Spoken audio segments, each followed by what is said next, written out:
Olá, queridas irmãs. Nós vivemos num mundo de informação. Ela vem de diversas fontes, nem sempre é descoberta a sua origem ou a sua veracidade, mas a verdade é que nós somos inundadas todos os dias por muitas informações e que depois nós temos que fazer uma triagem e uma avaliação do que é realmente importante, o que é que pode ser verdade ou não. Muita informação pode fazer com que nós tenhamos muita quantidade de informação, que é o caso, mas pouca qualidade de informação, que também é o caso. Nós sabemos muito sobre muita coisa, mas com muito pouca profundidade, e isso depois tem consequências. Muitas vezes opinamos sobre questões que nós não temos sequer os dados ou a informação necessária para o fazer. Isto quer seja nesta questão da pandemia, quer seja numa outra questão qualquer.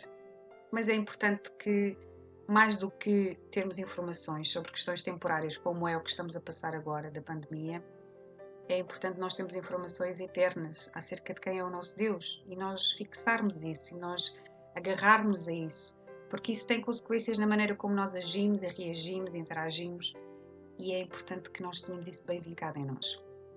Como sempre, o Senhor Jesus é o exemplo que nós devemos seguir, e é muito interessante ver nos Evangelhos uma certa ocasião em que um doutor da lei quis encurralá-lo, quis fazer uma pergunta para o testar.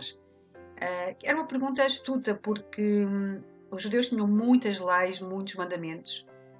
Deus tinha-os dado através de Moisés no Velho Testamento. Eles ainda acrescentaram mais uma série de regras, os fariseus. E então o que ele perguntou ao Senhor Jesus era qual é que era o maior mandamento.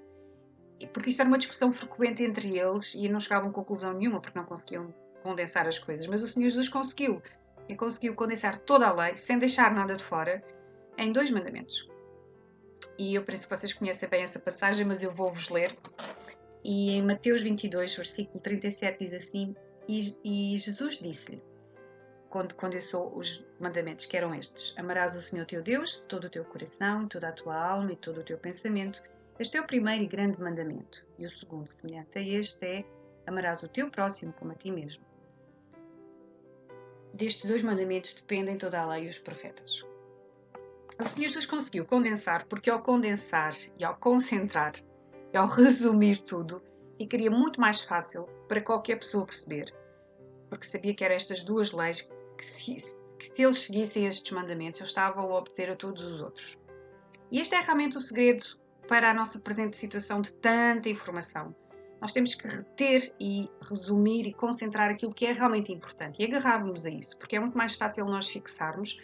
E quando é algum momento difícil, quando formos provadas, quando formos testadas, nós vamos ter isso perto de nós e disponível para nós. O Senhor Jesus conseguiu condensar toda a lei em 2 mandamentos, porque Ele é Deus, porque Ele é perfeito. Se fôssemos nós a fazê-lo, nós íamos deixar muitas coisas pelo caminho. Ele não o fez. Mas partimos já do pressuposto e do princípio de que nós não sabemos muitas coisas. E isso já é um bom princípio para começar. E ao não sabermos muitas coisas, só estamos a ser humanas, porque só Deus é que sabe todas as coisas. E estamos a mostrar também a nossa vulnerabilidade, não é? Não sabermos todas as coisas e dependermos de quem o sabe. Mas é importante que o pouco que sabemos, e é sempre pouco o que sabemos, sabamos-lo bem e sabamos com a fonte e a origem nas Escrituras, porque só ela é que tem a verdade, as Escrituras. Isso faz-me lembrar o episódio em que o Senhor Jesus curou um homem que era cego de nascença e que isso levantou um grande alvoroço no meio dos fariseus, porque eles não acreditavam que ele era cego, como é que ele podia ter sido cego de nascença. Interrogaram este homem na sinagoga, interrogaram os pais dele na sinagoga, voltaram a interrogá-lo a ele e depois queriam que ele confirmasse aquilo que eles diziam, que Jesus era um pecador e que, portanto, que ele não podia ter sido uma coisa vinda de Deus. E eis a resposta daquele ex-cego. Respondendo ele, pois, e disse: Se é pecador, não sei, mas uma coisa sei, é que, havendo eu sido cego, agora vejo. Uma coisa eu sei. A King James diz: uma verdade eu sei. Eu não sei muita coisa, não sei como é que aconteceu, mas o facto é, eu era cego e agora vejo. E é isso que nós também devemos fazer e condensar a nossa vida espiritual. Nós já passámos por muitas coisas, na graça de Deus. temos todas experiências de vida diferentes a nível espiritual, provavelmente idades espiritual diferente também. Há crentes mais novas, há crentes de muitas décadas, mas se nós podemos condensar toda a nossa experiência com Deus, vai chegar a isto. Eu antes era cega e hoje vejo, eu antes estava perdida e fui achada, eu antes estava condenada e fui salva. É isso que baseia a nossa fé e o nosso testemunho, é isso que é evidência na nossa vida, que ninguém nos pode contrariar nesse sentido, porque é a experiência individual de cada uma de nós.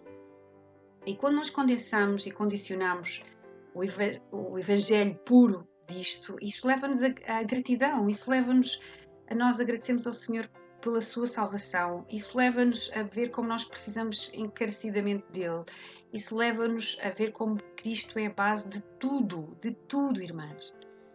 E se Deus resolveu esse problema maior que existia em nós, que era a questão do pecado, pelo qual nós não podíamos fazer nada e pela qual íamos estar eternamente condenadas, ele resolveu através da morte e da ressurreição do Senhor Jesus Cristo. Quanto mais agora o Senhor não vai fazer para nos ajudar nestes problemas que são mais pequenos, porque são mais pequenos e são temporais, que nós enfrentamos agora. Então vamos ter ânimo, vamos ganhar coragem e confiança no grande Deus que nós temos. E lembremos constantemente de quem nós éramos e daquilo que hoje somos. Lembremos de que a salvação fez toda a diferença nas nossas vidas, tal como aquele encontro que o Senhor Jesus teve com aquele cego mudou para sempre a vida dele. As perspectivas futuras dele, mudou tudo nele, porque ele passou a ver. E nós também, quando nos convertemos, quando o Senhor entrou nas nossas vidas, nós passamos a ver coisas que até então não víamos, a compreender coisas que até então não compreendíamos, e que nós prossigamos a conhecer e a crescer nesse conhecimento do Senhor Jesus, mas possamos reter este pouco e bem firme em nós, de que a vida cristã começou e é a base de tudo exatamente isto. Nós estávamos cegos, passámos a ver, nós estávamos perdidas e fomos achadas pelo grande amor de Deus e condenadas para todo sempre, mas no entanto fomos resgatadas pelo precioso sangue do Senhor Jesus. Que isto traga ânimo aos nossos corações, que isto traga louvor e gratidão nos nossos corações e que nós possamos enfrentar cada dia com esta determinação de que não sabemos muita coisa, mas uma sabemos e sabemos bem.